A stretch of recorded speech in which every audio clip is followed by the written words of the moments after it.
Allah is my heart's speech. Your mercy is what I beseech. Keep in my heart your remembrance, and in your deen allow me to advance. Help me in my quest.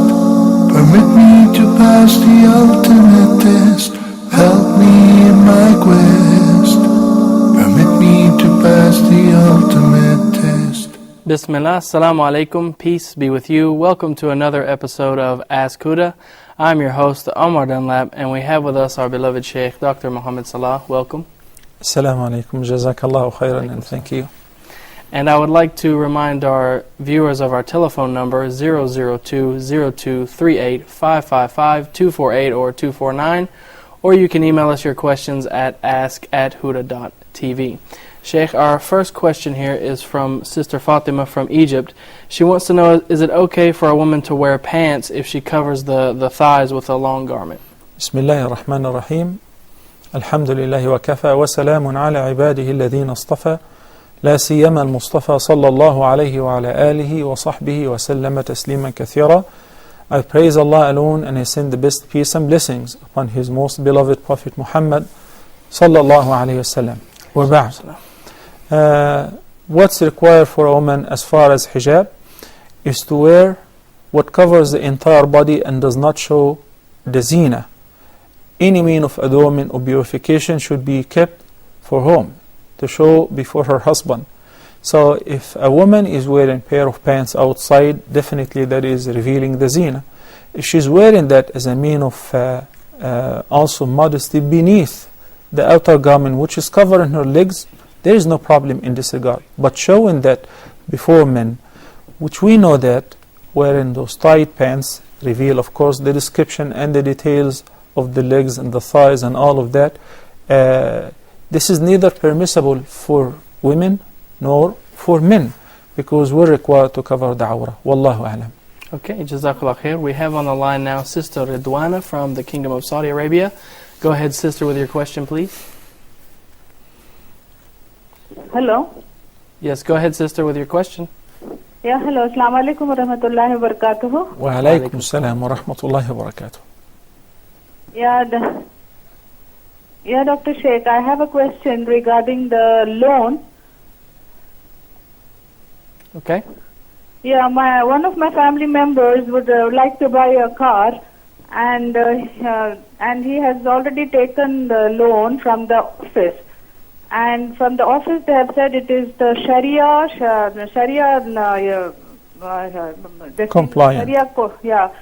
From that loan they have taken, and they have said that per year for 12 months, and that will be charged for about 850 riyals after the period of 12 months.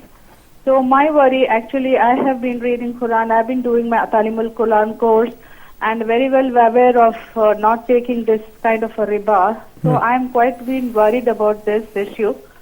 So I would like you to give me this correct ruling of this, as my family members are sitting and hearing this question. I would really appreciate if you could do this now. And what now? If they have taken, then what is the ruling? By the end of the day, we have to Sharia loan. They are saying he's saying Sharia loan, that Hudal riba. Okay. Okay, we got your question. Jazakallah khair. We have on the line now Sister Sabah. Go ahead, Sister, with your question, please. Assalamu alaikum to you, brother, and to you, Sheikh, too. Wa alaikum salam. Jazakallah khair for all the answers that you've earlier given it to me. The question is, this is the question, both the questions are asked by my daughter. So my first question is that when she went to her school and she's doing his, the teacher, she experienced her monthly period, and the teacher said to her that even though you are in your period, you still have to do wudu before you read the Quran. And she said to the teacher that I'm in a state of major impurity, so what is the point in doing the wudu? So she would like to know what is the correct opinion on this matter. Okay. My second question is that she has been wearing hijab for a long time, but she would like to know, is her grandparents brothers, and from her mom's side and from my her dad's side, that is my uncle from my mom and dad's side and my husband's uncle from his mom and dad's side, are they a mahram for her? Okay. And one question, the third question I have is, somebody asked me, what is the opinion about stem cells, about the stem cell research and doing that in Islam? And I didn't have the answer to that. So I just want you to elaborate on that so that I could reply to the person. Jazakallah khair. Assalamu alaikum. Okay. Wa alaikum assalam wa rahmatullahi wa barakatuh. Jazakallah khair for that question, sister.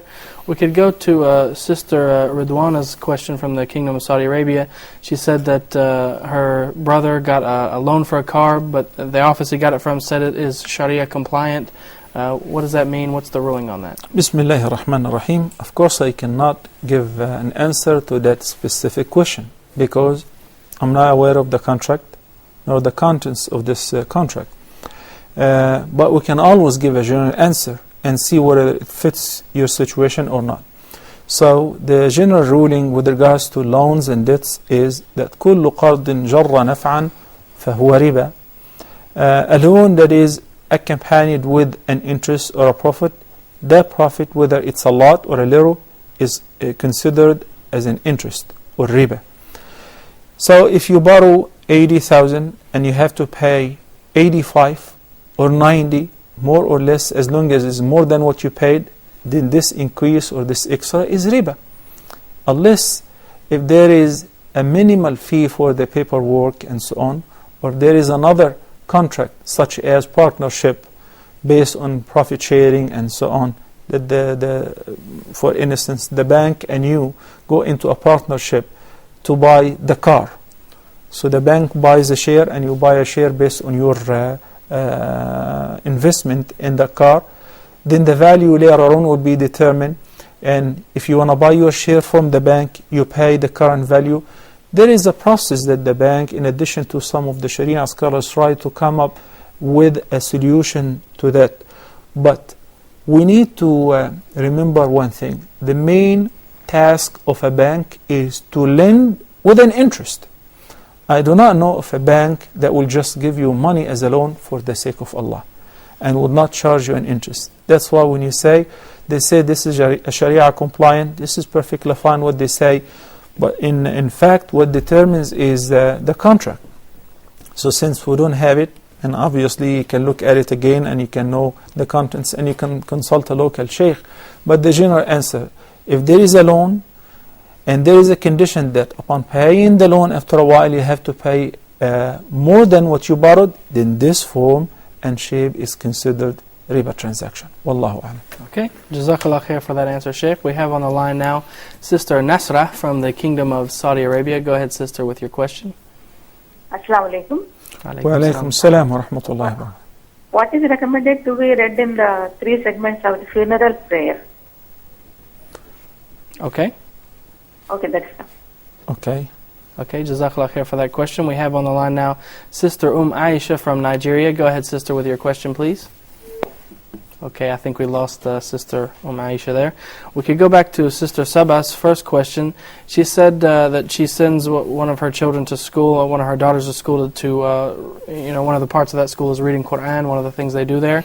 And one day the girl was in a state of impurity, or maybe she was having her monthly cycle or something to that degree, and the teacher is making her recite the Quran anyway against what the daughter felt was right. So wondering if they could get your opinion on that. Okay, we said before, according to the vast majority of the fuqaha, that women during their menses can neither touch the Quran nor read it as a mean of worship.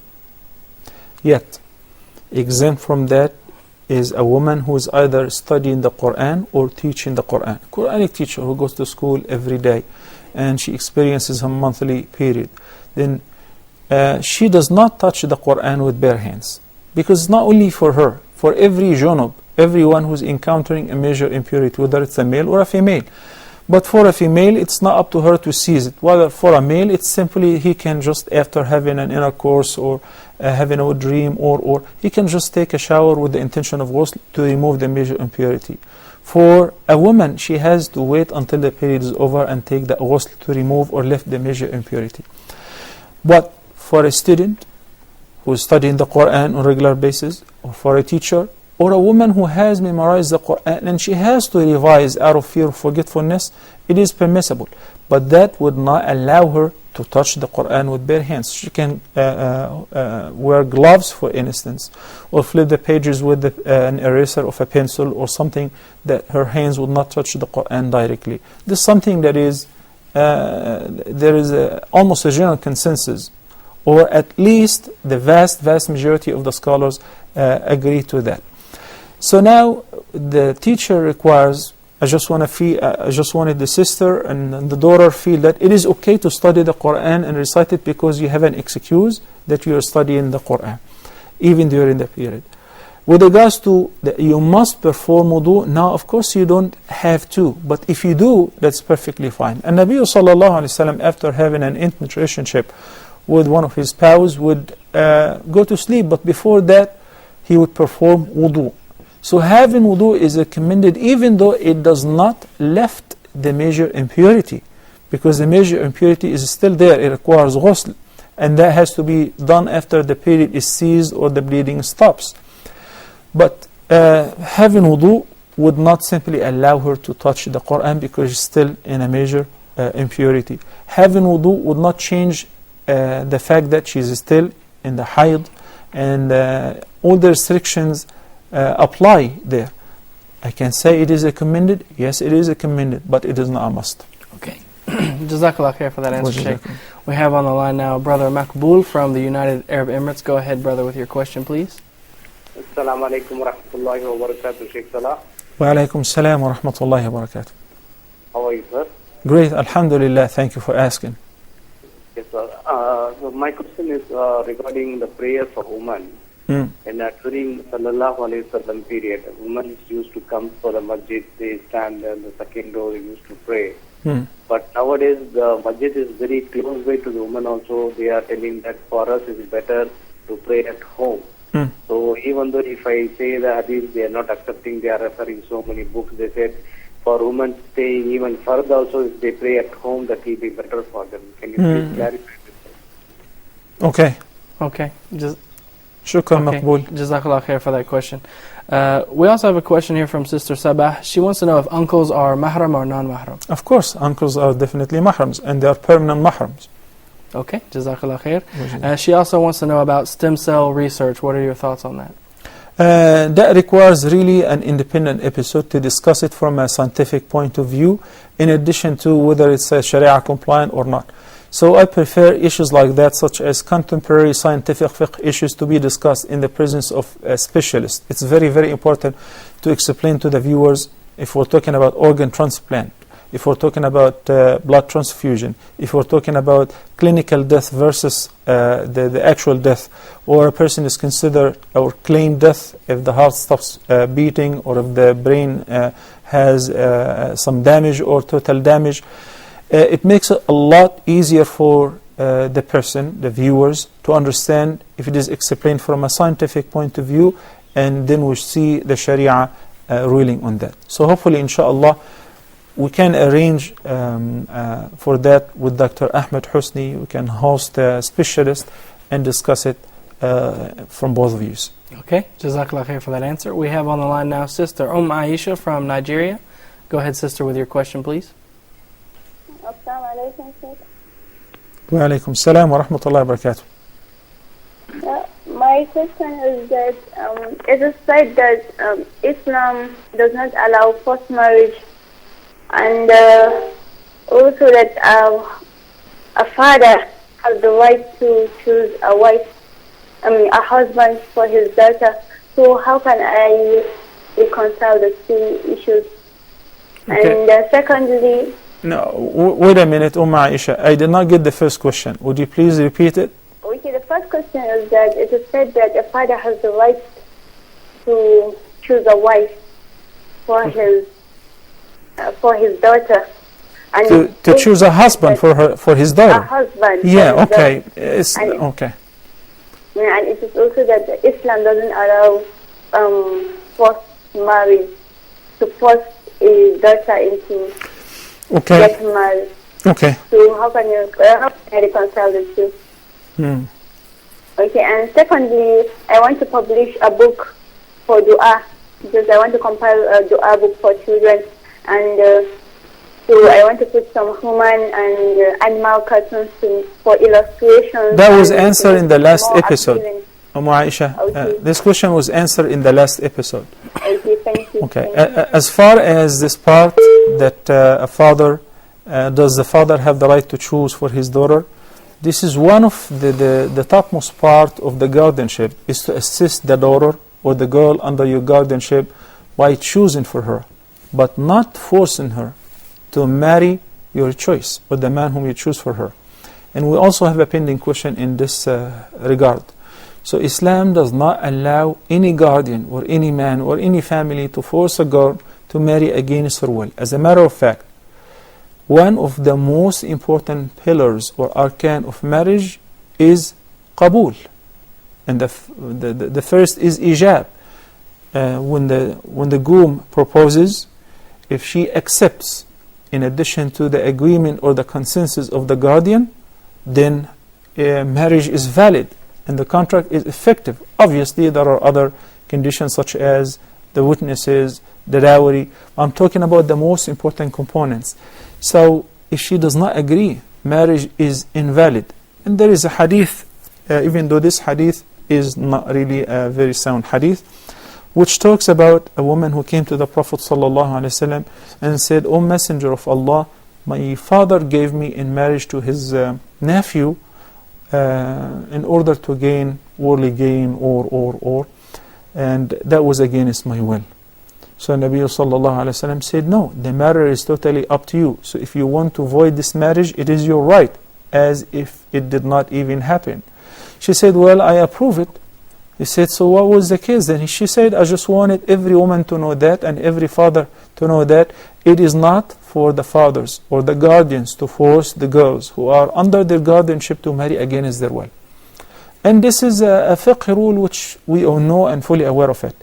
This is a very important thing. But pre-arranged marriage, which the West keep day and night criticizing that the Muslim society, they have the pre-arranged marriage.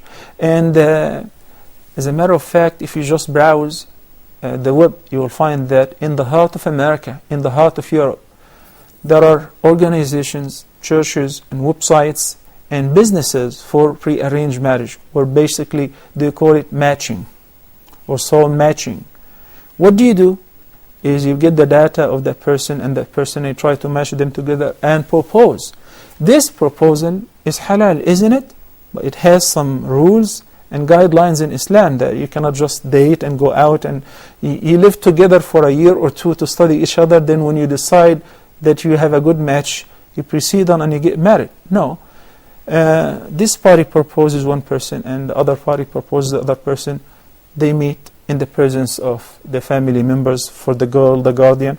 And if they think that there is chemistry, they like each other, this is what I'm looking for, they can proceed on. What's wrong with that? This is what we call it pre-arranged marriage. But there is no forced marriage. In Islam, you do not force any girl to marry against her will. And obviously, nor a boy. Okay, Jazakallah khair for that answer, Sheikh. We have on the line now Sister Huda from the United Arab Emirates. Go ahead, Sister, with your question, please. Assalamu alaikum, Sheikh. Wa alaikum salam wa rahmatullahi wa barakatuh. I have 3 questions. 2 of them... Hello? Yeah, We hear you. Yeah. I have 3 questions. 2 of them is for Hajj and 1 is for corporate banking.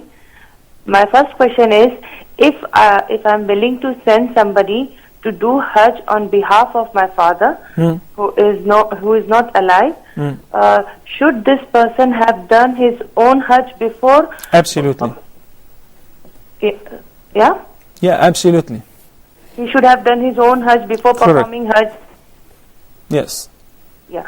Okay. And the second question is, if somebody is working in a conventional bank, but he's going for Hajj from the renters of the property, okay? By taking money from the renters of his property, and but this property was bought from the money of the conventional bank. Okay, I got your question. Okay, so is this I guess halal? I got it. Okay. And my third question is, like for example, corporate banking. Is this also haram? Okay. For financing the trade of the companies? I guess your second question perhaps answers your third question. Because when you ask that he's working for a conventional bank and you're worried that his Hajj might not be accepted, then you asked in the third question whether it's halal or haram. You're aware that working for any firm or banking or business that deals with interest or an interest-based transaction, it's haram. So number one, Hajjul Badal, or performing Hajj instead of somebody else, requires that the person who is the wakil, the representative, who's performing Hajj on behalf of others, should have performed Hajj on behalf of himself or herself first. It can be a male or a female, in addition to the rest of the conditions. If it is a female, that she must be going with a mahram. Number two, with regards to that somebody is going to perform Hajj from the earning of a rental property, but he may have purchased the property from a money which was earned from riba or whatever. Bottom line is, in the sound hadith, the Prophet sallallahu alaihi wasallam said, "Inna Allah Ta'ala tayyibun, la yaqbalu illa tayyiba." Allah subhanahu wa ta'ala is good. He is the best, and He only accepts that which is good. If anyone offers, this is the same old story of Adam's children, Qabil or Habil, when they were both asked to offer a sacrifice. Qabil offered the worst, so Allah subhanahu wa ta'ala neglected it and did not accept it from him, while Habil chose the best of his herd and offered it as a sacrifice. So Allah sent a fire, picked it up, and his sacrifice was accepted. Somebody who steals and gives in a charity or builds a masjid, a belly dancer, she keeps committing the haram and deceiving people and seducing youth right and left, and she says, Alhamdulillah, by the grace of Allah, I never miss a Umrah in Ramadan, and every year I perform Hajj. Such people are really losers. Remember, I'm not naming an individual. What I'm saying is a general ruling, so that they must realize that they're going in the wrong direction. Allah is good, and He only accepts that which is good. In a hadith, the Prophet ﷺ said, when somebody goes to perform Hajj, and his earning was haram, and his spending in Hajj was haram, he paid for the ticket from haram earning, unlawful earning, then he comes to make talbiyah and say, Labbaik Allahumma labbaik. And the talbiyah means, here I come to you, O Allah, to respond to your call, to perform either Umrah or Hajj. Allah will tell him what? La labbaik wa la sa'daik. Zaduka halal. زادك حرام وراحلتك حرام. Your provision is from haram, and your transportation is from haram.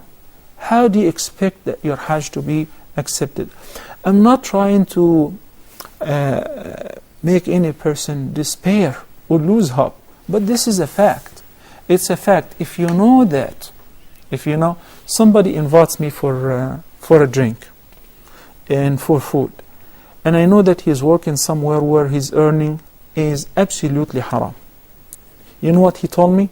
When I said, no, thank you, I don't want any, I'm full, I just ate. He said, I know you don't want to eat from the food which I bought from my money because you believe it's haram, and I believe it's haram too. But wallahi, this is from another source of income.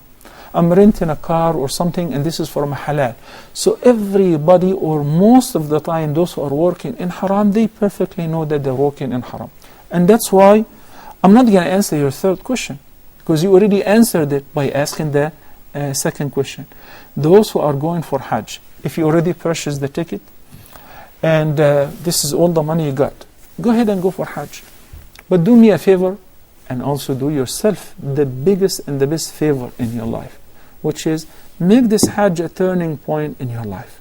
Repent unto Allah subhanahu wa ta'ala sincerely, and when you drink from Zamzam water, ask Allah subhanahu wa ta'ala to feed you only from halal, and to make you feed your family from halal sources.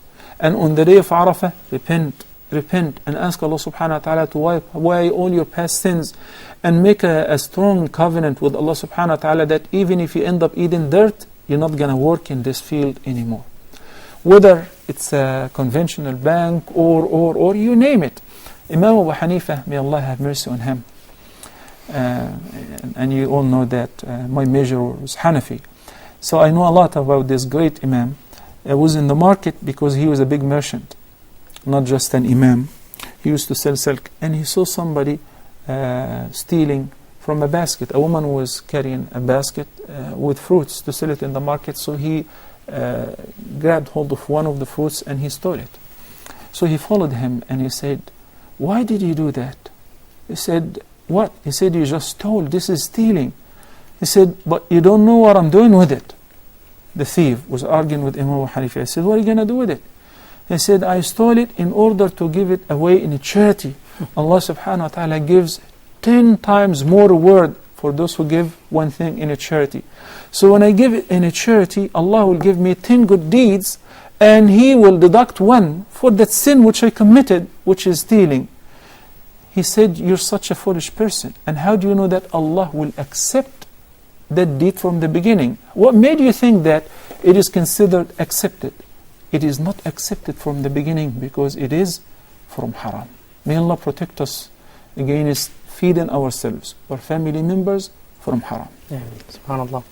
Jazakallah khair for that answer, Sheikh. We have on the line now Brother Abdullah from the Kingdom of Saudi Arabia. Go ahead, brother, with your question, please. Brother Abdullah. Okay, I think we lost Brother Abdullah there. We have also Sister Amar on the line. Go ahead, sister, with your question, please. Assalamu alaikum wa rahmatullah. Wa alaikum salam. Jazakumullah khair, and Sheikh Salah, may Allah have mercy on all of us and accept our deeds. I had a question. Is it permissible or is it okay if someone goes to a farm and you pay for the produce? This farm is a ginger farming, and then you go there and pay for the produce even though they have not been harvested yet. Is this permissible to do? You're not buying the land. You're just paying for anything that's going to come out of that farm for the season. That's the question I had to ask. If it is ripe and ready to be harvested, if it is ripe and ready to be harvested, but if it is before ripening, we don't know. I just read in the news that thousands of acres of tomato were completely destroyed overnight. A small worm, and this is, by the way, a wrath from Allah subhanahu wa ta'ala. We should really pay attention to that. We think it is the weather, we think it is that we did not really spread pesticide or this is an anger from Allah subhanahu wa ta'ala. We should review our relationship with Allah and try to reconcile. So purchasing something that is already ripe and has a known amount, which is called through al-khars, approximate estimate, is okay. But by guessing before the field or the crops are ripe, no, it is not. Okay. Jazakallah khair for that answer, Sheikh. We're going to take a quick break, so don't go anywhere, inshallah. You're watching Ask Huda.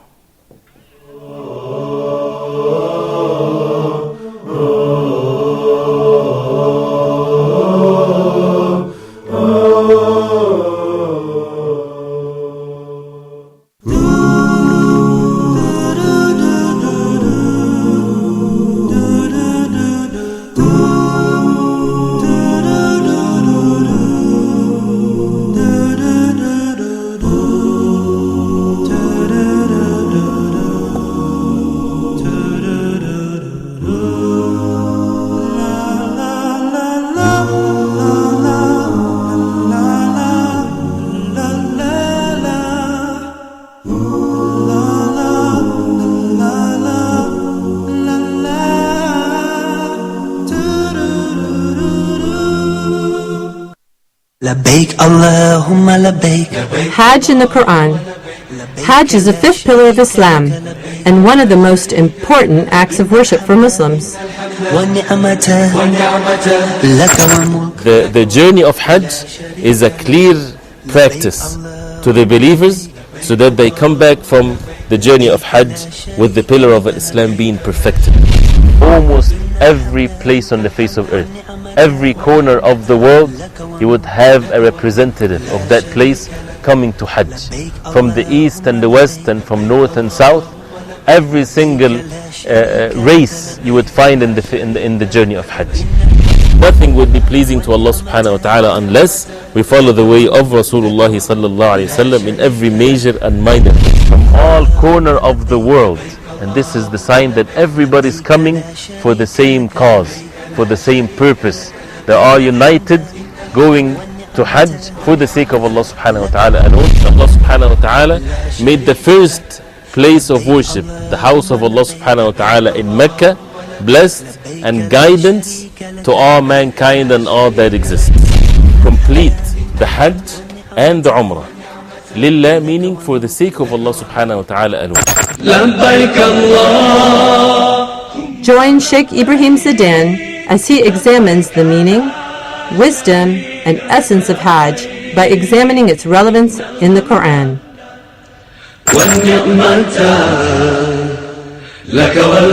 Huda, a light in every home.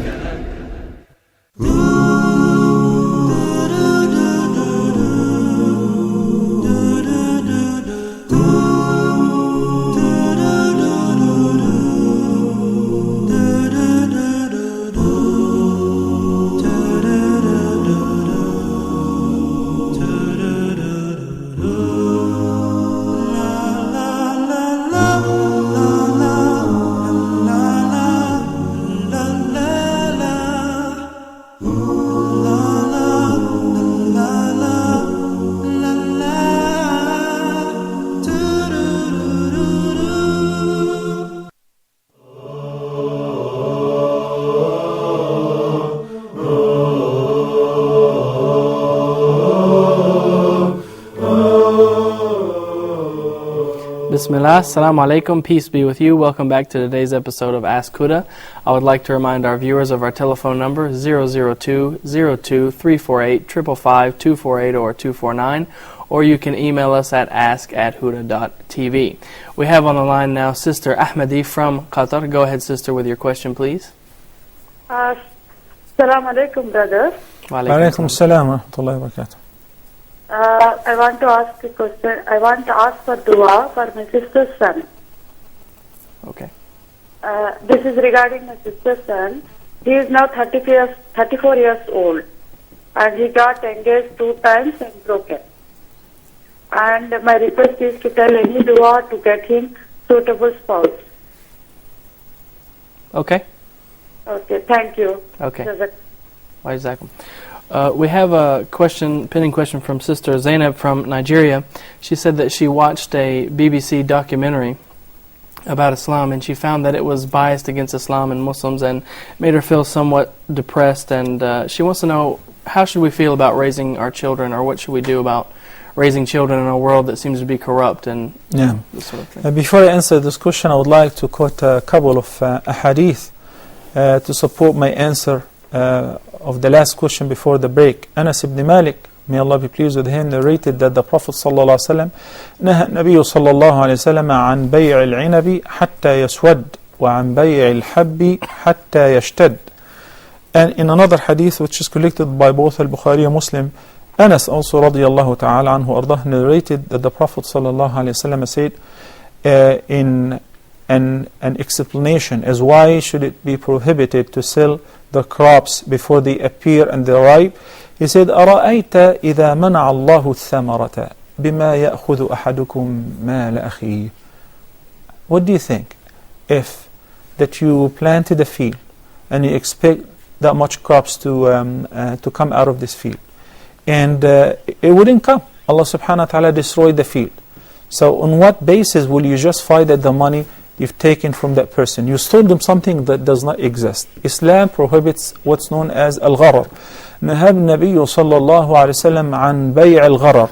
بيع الغرر, which is trading in something that's not certain, such as somebody who's going fishing in the morning. He meets somebody and says, where are you up to? I'm going fishing. Okay, I would like to buy all the fish that you will catch today. Fine with me, no problem. Okay, here is $100 bill for all the fish that you catch today. Such transaction is invalid. Why? What if he doesn't catch any? What if he only catches one fish? What if he catches a ton of fish? On what basis that you paid the $100? So you say, I will buy what you collect with the average market price. So you trade in بيع معلوم, in وزن معلوم أو كيل معلوم, and in a known weight or measure. But haphazardly, that leads to fight and confusion. Now, the sister said about watching on the BBC or on the CNN or obviously Fox News as well, or many channels who have nothing to do but stereotype and attack Islam and Muslims day and night. Every once in a while they may produce or air a fair program, but overall that Muslims do not really have this chance or opportunity to express themselves.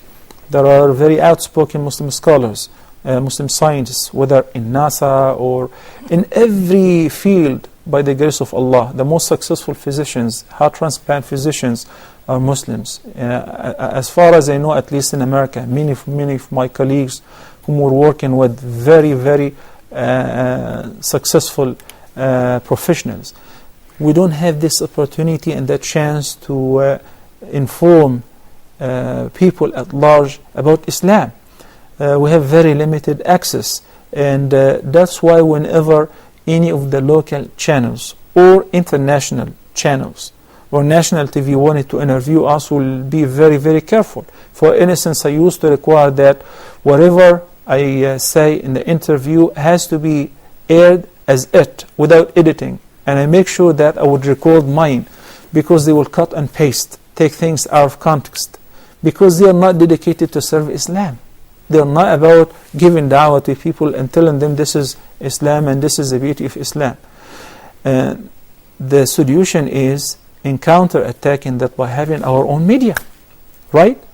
Having a channel such as Huda TV or Peace or Islam channel, the entire Ummah has to support such channels, support them in order to produce also programs in French, in Dutch, in Hindu, in every main or major language. This is the way of giving da'wah. Sitting, crying and saying, blaming others that they're producing programs to attack us and we cannot do anything, it's our fault. Muslims are very rich. Those guys are sitting on oil wells and producing millions every day and wasting those millions here and there, and wasting it, especially in the stock market. They get up one day in the morning and say, oops, in Wall Street I lost everything, because that money was not yours and it not really invested properly. So I feel a lot of pain when this wound is scratched or uncovered. When somebody talks about that, I hope and I pray, and of course that doesn't happen overnight, because Allah subhanahu wa ta'ala does not change the condition of people unless if they work hard in order to change it to the best. But those who just pray and wish without doing anything, without being proactive, will get nothing. You have to plant the seeds, and you have to take care of it and clean up the field in order to produce a harvest, and you eat out of it. Sitting there and saying, oh, Allah produced the fruits for me, you did not plant the seed to begin with. Somebody was making dua, oh Allah, give me a good child, oh Allah, give me a boy, oh Allah, give me a boy. And the Imam said, Ameen. So the worker in the masjid said, don't tell him Ameen. He will never get a boy nor a girl. He said, why would you say such thing? He said, he's not even married. You need first to get married, right? In order to ask Allah subhanahu wa ta'ala to give you a child. Our children, alhamdulillah wa shukrullah, are much more lucky than us in the past, because we used to express that by participating in exhibitions or writing small articles.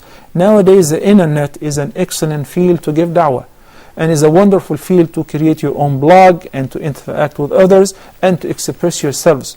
More and more people going into the websites and the internet and the blogs, more than just watching the news. And if few families can gather together and call one of those Islamic channels or educational channels, say, we would like to sponsor a program that will refute misconceptions, sponsor a program to speak about science in Islam, a program to speak about the history of Palestine, a program to speak about Muslims in Spain, a program to speak about Muslim pioneers in science, in math, in algebra, in.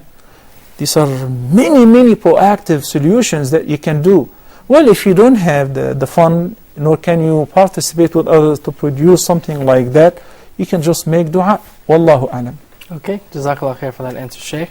We have on the line now Sister Sabah from the United Arab Emirates. Go ahead, Sister, with your question, please. Hello, Assalamu alaikum. Walaikum salam. To Sheikh Salah and Brother Umar, Jazakallah khairan for hosting this program as well as answering these questions with patience and a lot of your advice, good advice. May Allah Ta'ala, Subhanahu wa Ta'ala, elevate your rank in paradise. Sir, I have 3 questions for you. One is that I have not been well for a long time. It's almost been 3 years. Shafaki Allah wa afaki. And I was wanting to know that if I probably would change my house, would that have any good effect on my health? Okay. That is one. Second is, do you think I should change my name since my name is Sabah? Would that have any positive effect on my health? And the third question is that if I change my house, so before going into another house, is there anything that I should perform, like any religious rite or read Surah Baqarah and anything, like I don't know whether this ruling is correct in Islam or what. I just wanted your advice for this. So these are my 3 questions, and I'll be really grateful, sir, if you could answer it in this episode. I've been waiting for a long time. Okay. Do you have any pending calls? We have one pending call. After this, inshallah, will answer Sister Sabah. Inshallah. We have Brother Hadi on the line now. If you could go ahead with your question, brother. Brother Hadi, are you there? Okay, I guess we lost him, so we can't answer her questions. Sister Sabah, I begin by asking Allah to give you a quick recovery and a shifa. May Allah give you shifa. أسأل الله العظيم رب العرش العظيم أن يشفيك. And I hope the viewers will join me in saying Ameen. Ameen. Second of all, you neither need to change your house nor change your name. They have nothing to do with your health being deteriorated or being healthy, unless if you don't feel comfortable at this house.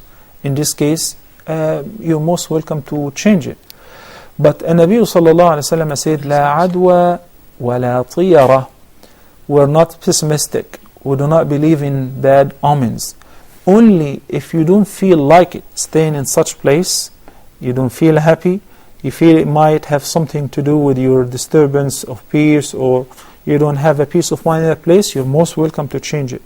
But you don't believe a house or anything would have anything to do with your qadar or your destiny. This is one thing. The third thing, which is that diseases, illness and suffering for the believers is not necessarily a bad thing. It can be a great thing. The Prophet ﷺ said, "Inna Allah إذا أحب عبدا ابتلاه." Can you believe that? Yes. He said, sallallahu alaihi wasallam, indeed, if Allah loves one of His servants, He will try him. He will test him. With what? You're tested with some health problems. But guess what? You can pick up the phone, you can see us, and you can talk to us. There are other people who lost their sight, or they cannot talk anymore, or paralyzed totally. So when I compare myself to those who are in worse conditions, I turn to Allah subhanahu wa ta'ala and say, Allahumma laka alhamd. Thank you, Allah. At least I'm still talking. At least I'm still breathing. At least I can pray and bow down and prostrate myself to Allah subhanahu wa ta'ala. And so on. You need to compare yourself to those who are less fortunate than you. Others may have been tested in their wealth. They have not seen prosperity. They are always in a condition of adversity, poverty. Somebody who's very religious, who prays on time, he has a bunch of kids, and he's got laid off. And he doesn't have a great deal of provision, and he's struggling to make it up. He's living hand to mouth. Shouldn't Allah subhanahu wa ta'ala love him? He loves him. But love of Allah subhanahu wa ta'ala does not necessarily mean that He will make him the richest, or make him a rich person and a healthy person. If this is the case, then the person should have enjoyed his life most would be Prophet Muhammad sallallahu alaihi wasallam, because he was the most beloved to Allah subhanahu wa ta'ala. Allah will continue to test and try His beloved ones to purify them from their sins, so that when they meet Him on the Day of Judgment, they will meet Him without any sins. They don't have to go through any reckoning or questioning, and this is a great status.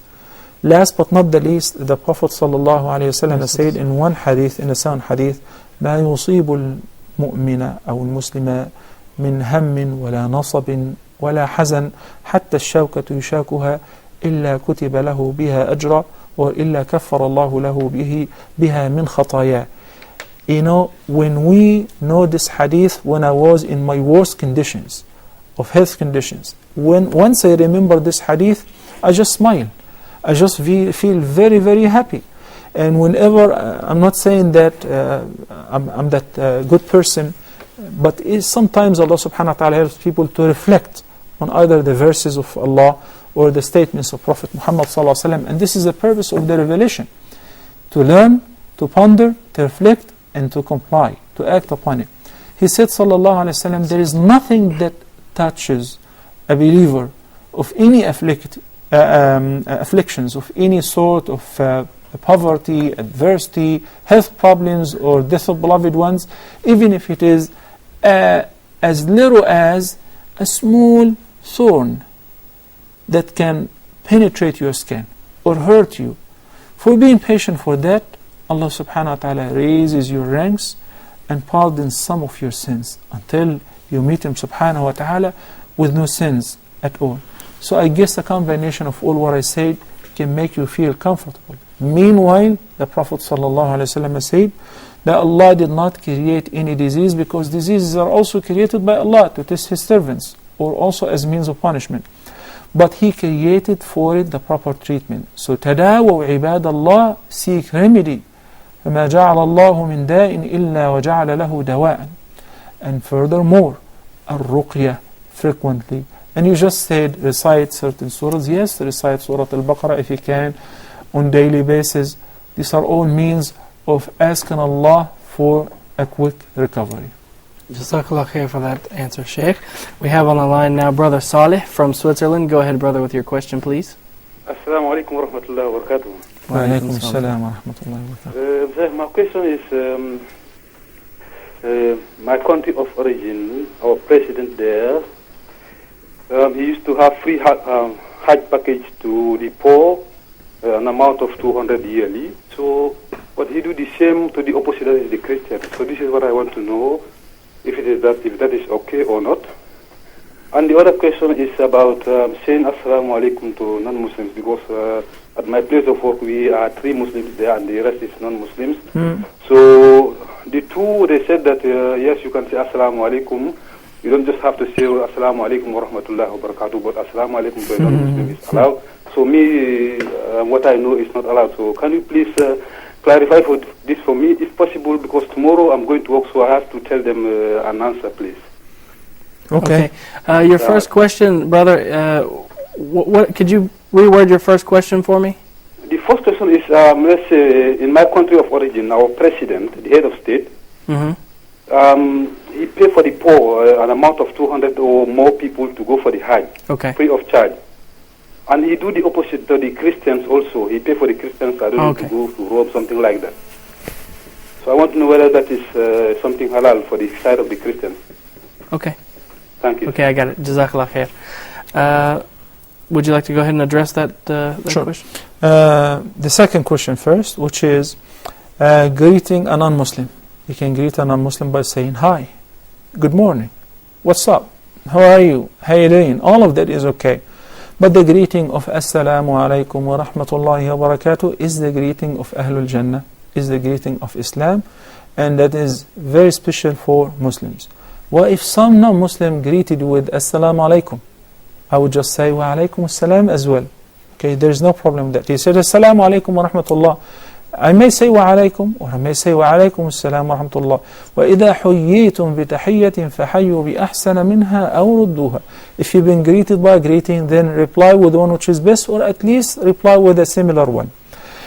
But beginning a non-Muslim with the greeting of Assalamu alaikum wa rahmatullahi wa barakatuh, no. But you greet the non-Muslim by any of their own greetings, which fits them perfect. There is no problem in that. When you meet a gathering of Muslims, and amongst them non-Muslims, they say Assalamu alaikum wa rahmatullahi wa barakatuh, Assalamu alaikum wa rahmatullahi wa barakatuh. Is this okay? Perfectly okay. I'm greeting Muslims, and he is just sitting amongst Muslims. So I don't really have to specify and say Assalamu alaikum to you, but not Assalamu alaikum to them. You're greeting the Muslims. And those who told you can only say Assalamu alaikum, begin by saying Assalamu alaikum, not the rest of the greeting. That has no origin. Okay. And his first question, the country, he said the leader of one of his home country used to have a free Hajj package for the poor, but they would also do that for other religions. Is that something that's okay? Well, would my answer change the policy of the country? Of course not. Right. So you're asking a question concerning if you are as an individual, can you do anything about it? Somebody's offering me a free Hajj package and I'm eligible for it, take it.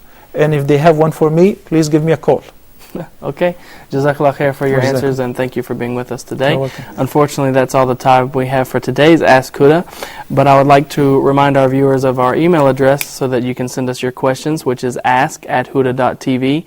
And for those of you who would like to support Huda TV with a financial contribution, you can email us at support@huda.tv. Until next time, I'm your host, Omar Dunlap, wishing you peace. Assalamu alaikum wa rahmatullahi wa barakatuh. Allah is my heart's speech, your mercy is what I beseech. Keep in my heart your remembrance, and in your deen allow me to advance. Help me in my quest, permit me to pass the ultimate test. Help me in my quest, permit me to pass the ultimate test.